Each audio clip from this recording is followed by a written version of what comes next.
What's going on, y'all? This Pito back with another book review. Today we doing 2 Chainz book, The Voice in My Head is God.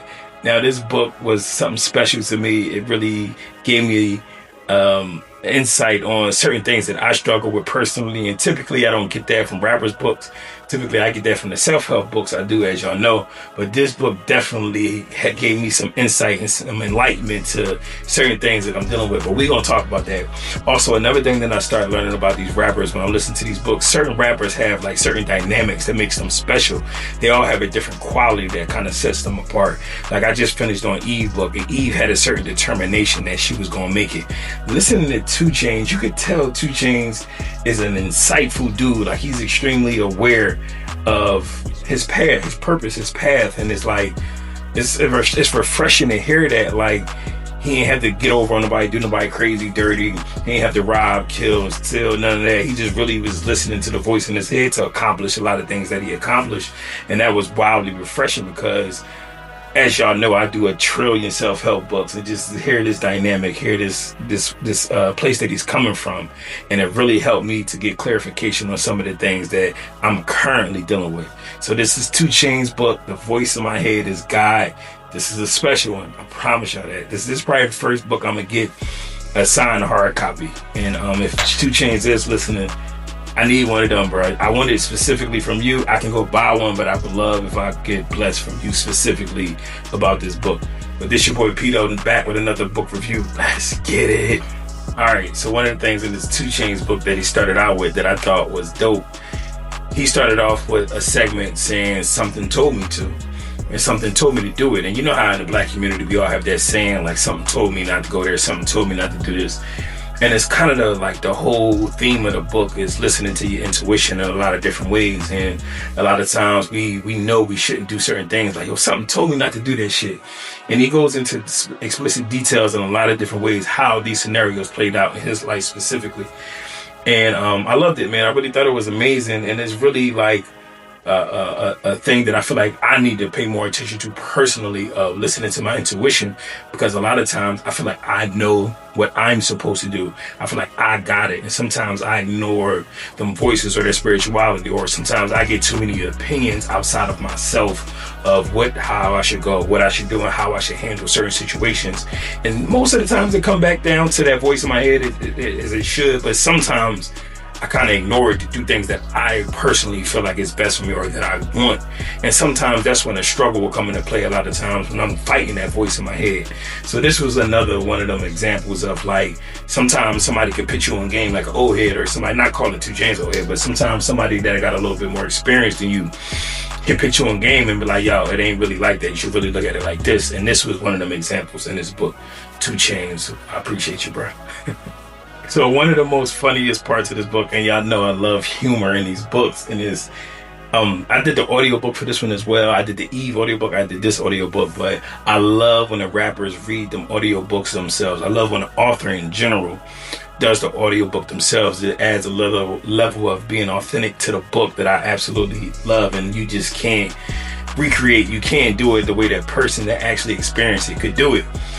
And he's telling one of the stories in his book about how he was in Alabama. He went to ASU, he got a scholarship for basketball, and he was down there doing his thing. He was already hustling at the time, and somebody came to him like, yo, I got some rims for sale. So he's like, all right, bet, I'm gonna come look at the rims or whatever. But something told her to put his money in his shoe, don't, be out there with all the bread or whatever. And he was like, the dude that was trying to holler about the rims was ugly as shit. And he was like, God only make people that ugly to do some fucked up shit in this world. Which I thought was hilarious. Like, but so he goes down there to meet the guys, and it's like in his backwoods alley shit, and he going through these not abandoned, but these raggedy apartments, whatever. And when you get there, dude pulls out on him like, where the fuck the money at? Get on the ground or whatever. So him and his homie is together. And he like, bro, we ain't got no bread. We wasn't gonna buy the rims right now. We was just coming to look at them. And the dude ended up pistol whipping his homie with the burner or whatever. Like, yo, I know y'all got the money. Where the bread at? With the bread at? He like, bro, we ain't got it. And so the dudes end up finally leaving or whatever. They ain't get robbed or whatever. But he was so mad, he ain't call his homies. He ain't call nobody. The first person he called was his mom. And his mom was like, who robbed robbed you? Sound like, who robbed you? Like, mama, I got robbed. She like, who robbed you? He was like, this ugly ass nigga. And then his mom ended up calling his dad. His dad was booked at the time. His dad was in jail at the time. So when they called his dad, the dad was like, yo, who robbed you? Say you got robbed? He like, yeah, dad, somebody robbed me. This ugly ass nigga robbed me. And the theme of the conversation kept being this ugly ass nigga, man. And it was so funny to me just listen to this story. It is like one of the good things in this book, one of the funny parts of this book. And it got kind of deep because his dad was like, look, this is what you do. If you know the nigga that robbed you, don't get nobody else to do it. You go it, you shoot the nigga in the stomach, and let God figure out if he live or he die. And that kind of set the tone for kind of dude his dad was. His dad was military, and the kind of dynamic they had. Even though he was in jail, he still was hearing voices, not voices, but he was hearing his dad's voice, even though the situation was kind of, messed up or whatever. But I thought that was a hilarious story. So another funny part of the book was he was talking about one day he was bagging up all this weed, and his mom was telling him like, yo, son, don't take all that weed to school. You don't need all that weed. But he had some new packaging. He was ready to go. It was Friday. He was like, I'm going to sell out. He was being ambitious with his hustle, whatever. So his mom was like, look, don't take all that weed to school. And he was like, Ma, I got it. I'm going to be all right. So he ended up taking all this weed to school, and there was like an investigation trying to find out where it was at, and they couldn't find it. And there's a whole story behind it. I'm not going to give you every detail of the book because I do want y'all to go get the book. But it was funny to me because, like, as they was looking for the weed, they couldn't find it. They interrogating. So they finally ended up finding it and calling his mom.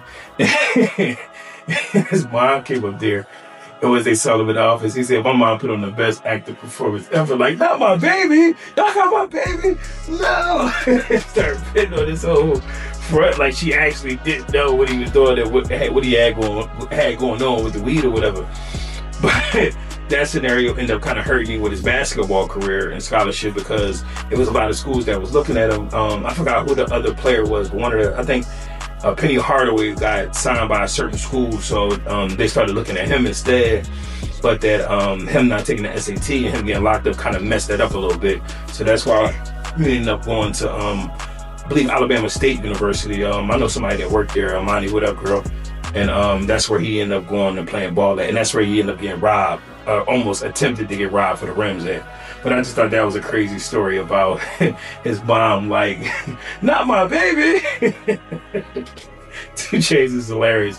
And I guarantee you, if y'all listen to these stories the way I was listening to it, because I did the audio version, you'll really enjoy this book, I promise. So another thing in 2 Chainz' book, The Voice in My Head is God, he talked about certain deals he was supposed to sign. One of the deals that he was supposed to sign was he went up there and met with Puff, but he ended up shooting himself before he got on the flight, before the day before he was supposed to go get with Puff for this interview or whatever. Not interview, but for this meeting or whatever. He saw Puff a couple of days before at an All-Star game, I believe. And he ended up shooting himself in the foot. He was in the hospital. He was like, yo, I just gotta go. I gotta make this flight. So he said he ended up getting on the flight with a cast and everything, and it was throbbing the whole time. He was supposed to keep his foot elevated, but he wasn't able to because he was on the plane. And he got with Puff, and he went to the meetings, and Puff was like, damn, what the fuck happened? He was like, man, I ended up getting shot or whatever. He's like, yo, that's crazy. You know what? You need to move. And 2 Chainz was like, what the fuck you think I'm doing? That's the whole reason why I'm here. I'm trying to get out of where I'm at, what I'm doing. And that was another interesting part to this book, in 2 Chainz' book, just how no matter what, he still was persevering and pushing through no matter what injuries, because his voice kept telling him, like, yo, make sure you go. Even though he didn't eventually sign with Puff, but it still ended up being another business relationship that was beneficial for him in the long run. Another person he talked about, he was supposed to sign with Jay-Z, and JD, Jermaine Dupri, put him and Jay-Z on the phone, and they ended up busting it up, talking a lot about signing the deal. And 2 Chainz was hyped, like, hell yeah, let's do it. JD was like, bet he was being the middleman with everything. And 2 Chainz was like, all right, me and my homie Tech got to come out with me. I believe his name is Tech. Yeah, his homie Tech was like, yo, I'm bringing my homie Tech with me. And Jay-Z was like, wow, I just need you. I don't need no. And his homie was DJ Tech. He was like, I don't know what you need your DJ with you for. It's just a meeting. And they ended up having a disagreement about his homie coming on the flight. And that kind of ended that deal with Jay. And it was like 2 Chainz shows loyalty over just signing a deal. And that just speaks to his character, man, and his belief in himself, because a lot of people would have been like, fuck everybody, and just went on a flight just to sign with Jay, especially at this time.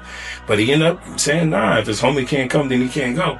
And he was grateful for that, because he talked about how certain hits that he had and certain songs and the trajectory of his career, how different it would have been if he would have signed with Jay, because a lot of the creativity that he did pull out may have not been readily available to him if he did go that route. So that was like another dope part of this book that I really banged with and I really thought was amazing. Another thing that he talked about in 2 Chainz' book, The Voice in My Head is God, he talked about the deal he had with DTP, and he was grateful for it and everything, and he was just saying like what it took for him to get out. And listening to a lot of these different rappers' books, a lot of times people be wanting to get out of these deals, but they don't really understand the significance of what the work that the label did. But in this book, he didn't talk about that. He just talked about how grateful he was to be able to get out his deal with DTP. And he said he had to give him $100,000. He said the only reason why he felt like they quoted him $100,000 to get out his deal because they felt like he didn't have it. But he said that's exactly what he had, at $100,000 plus a little bit more on him. And he said he had to give him $100,000 plus a point in like his next 3 albums. But he was saying that was the main reason why he felt like they offered him that price, because he didn't think that he had. And that ended up being a blessing too as well, being able to get free from DCP and be able to stand on his own and, you know, go independent and do all the things that he wanted to do, which he didn't actually go independent. He ended up signing back with Def Jam, but that was a route and the trajectory. But once he started heating up, better deals started coming to him and landing on the table. Like, everybody was getting 360 deals at the time, but since he was so hot at the moment, and I remember this moment, and I remember telling people like, yo, 2 Chainz on this, like, he about to be up. Because I started hearing him everywhere I went, because I'll be in New York, I'll be in Philly. I started hearing him up north just as much as I was hearing down south. That's how I knew 2 Chainz was about to be next up, because he really was heating up in other regions as well. And he said that in his book, how much he was traveling and going everywhere and doing shows everywhere. So that was a good look for him. That was definitely a good look. So another thing 2 Chainz talks about in this book, The Voice in My Head is God, he talked about opportunities and being available for opportunities and that sense of knowing. And listening to this book, I know my opportunity gonna come from these books. I know, like, a lot of people, I mean, so many people come mention to me, I see what you're doing, man, it look good, it sound good, like, how you get it like this, I need help with this. Like, I hear that so much, but my engagement don't be where I need it to be. But I hear this every single day. I lie to you not. People come up to me like, yo, this look good, that doing good. So I know I'm on the right track. The universe keep telling me, I just got to keep pushing through. But listening to 2 Chainz talk about his opportunities and his intuition and following his gut and listening to the voices in his head, it lets me know to keep doing what I'm doing. I know my opportunity gonna come from these books. I don't know where, I don't know how, I don't know what, but I know something is gonna come up of this because I enjoy it too much. I'm passionate about it. I love it. I just really get an enjoyment out of doing it. But he talked about one time he was at an All-Star game and it was all these celebrities there, and he saw Drake there, and he was like, Drake, I got a song for you to hop on. And Drake like, shit, let's do it. But he didn't actually have a song. So they went to the bus, and I believe it was him and Mike Will cooked up a beat and got it together and then sent it to Drake. And Drake ended up hopping on it and making a hit, and then ended up turning into No Lie.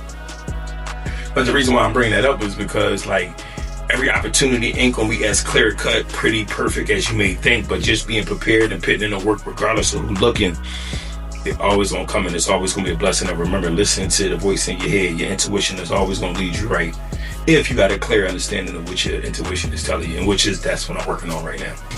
So in 2 Chainz' book, The Voice in My Head is God, one thing that he mentioned was the song that I got playing behind me. One of the reasons why I picked this particular video to play behind me. I don't know how YouTube work or anything like that. Hopefully I don't get no strikes or whatever the case may be. But he was saying like this was his first single that went platinum, which it was all him. Like, it wasn't Jay-Z, it wasn't nobody else, it wasn't Kanye, it wasn't Drake. It was strictly just his song. And he wrote it all by himself. He did everything. So he was just happy and excited that this was his first song that it went completely platinum without no major features, no major artists. It's strictly him. And that's what really let him know, like, I'm on the right track, doing what I'm supposed to do. Because that song was strictly just him. So that was another dope part of this book. So another thing in 2 Chainz' book, The Voice in My Head is God, he talking about breaking his leg riding some 4-wheelers in the neighborhood. And I got a nephew that's like heavy into 4-wheelers and dirt bikes, and I just pray he stays safe. But he talked about how he had to get in a wheelchair, and he had a tour coming up, and all Pretty Girls Love Trap. And that was the tour they had coming up, and he didn't know what he was going to do, whether he was going to do it or not. So he just got quiet and listened to the voice in the head. And he had this idea to, just pull up in a pink wheelchair and have a nurse with him that'd be one of the dancers, and that'd be the whole theme of the tour. And that's what he did. So he went on tour in a pink wheelchair, and he was saying like every tour date that he had went crazy, because he was like, look, I broke my leg, but he was hiding because he didn't want nobody to know before the tour, because he didn't want nobody to cancel. So he'll pull up and at the tours and be like, look, something told me to come here, even with this broke leg, even with everything I got going on, can't nothing stop me from showing up for y'all. And that's what I mean with that certain level of dedication that people be having to get to these spaces, and not gonna let people down, or not gonna let these moments just deter or mess up what they trying to do or what they trying to accomplish. So that's what I mean, man. Just listening to this motivational stories like that lets you know you just got to keep pushing regardless of what's going on. Everything ain't going to be perfect, but the opportunity is still going to be there. Sometimes the whole thing is just showing up and showing that you're still willing to work. So that was another good part about this book. So another thing in 2 Chainz' book, The Voice in My Head is God, he told a story about his dad that I will not tell. It's chapter 13 in his book, and I really want y'all to read it. This part of this book really brought me to tears. I don't try to be on no tough shit with nobody. I don't gotta act like I'm tough. I've had my experiences. I've been through what everybody else has been through. I'm from the hood. I grew up in the hood. You know the whole story. I don't have to explain it. I don't have to go through it. But I do get emotional when I hear stuff like this, especially at this time of my life, at my age. And it's chapter 13, the chapter about his dad, and it really, really, really, really was crazy to hear. It was really heartbreaking to hear.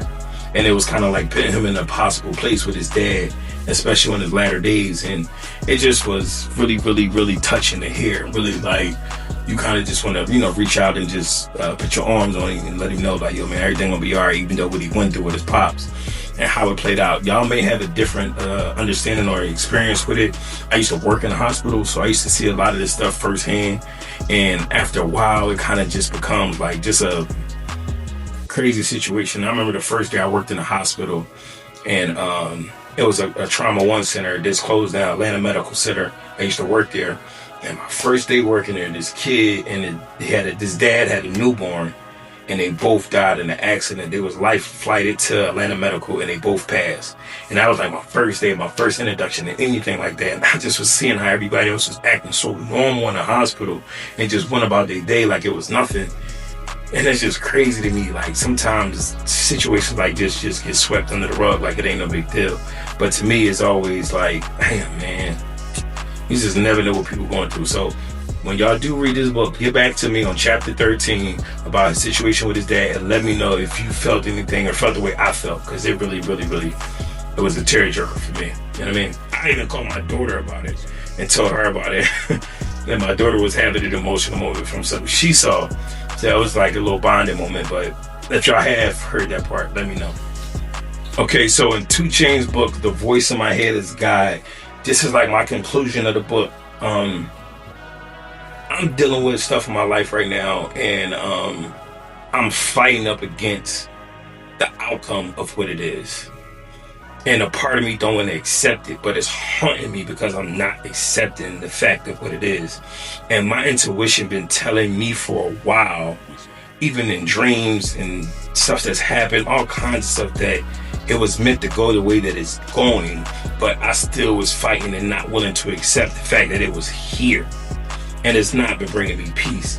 And listening to this book has really put me stuff in perspective for me to understand and realize, like, this is what it's supposed to be. And my intuition has been trying to tell me, and I've been fighting up against it for so long. And I had a conversation with Fafa about this today.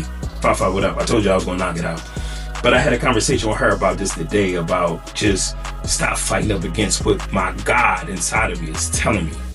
Because I want it to be a certain way. I don't want it to go through, I don't want to have to go through certain struggles or pains, or whatever the case may be. So I'm fighting up against something that God is telling me, and I have not been at peace about said situation. But I feel like I'm finally starting to get a grip thanks to this book, The Voice in My Head is God by 2 Chainz. And another thing that he said in this book that always stuck with me is he said he remembered the experience with his kids way more than what he had in his account. And I tell people this all the time that struggle with their kids. The kids are like, for me personally, have always been a path to enjoyment. When I'm able to do what I want to do with my daughter, and I have the means financially, and I have everything together, and we could just go out and have a ball, I would do that every single day of the week. I promise you. It's not always I'm not always as fortunate. I'm not always as blessed to do these certain things. You know, life be lifing. But every opportunity that I get that I'm able to do these things with my daughter, I promise you I do. And it brings me such joy just to see her experience things for the first time, to see things she's never seen. To have these experiences brings me so much life in my life. So anybody that has kids and is really, really struggling sometimes, I know it's hard, but you gotta start creating memories with these kids, and I promise you it will change your outlook on these situations times 10. I promise you it will. I know the situation with the parent may not be the best, the financial situation might not be the best, the living situation might not be the best, but you still could create these experiences with your kids. And I've been this way since day one. If you ask anybody around me, they will always tell you I'm always with my daughter, because that's my dog. I rock with my daughter. I really enjoy being around her. And even with other people's kids, my nephews, my nieces, anybody that I can spend time with, I typically do.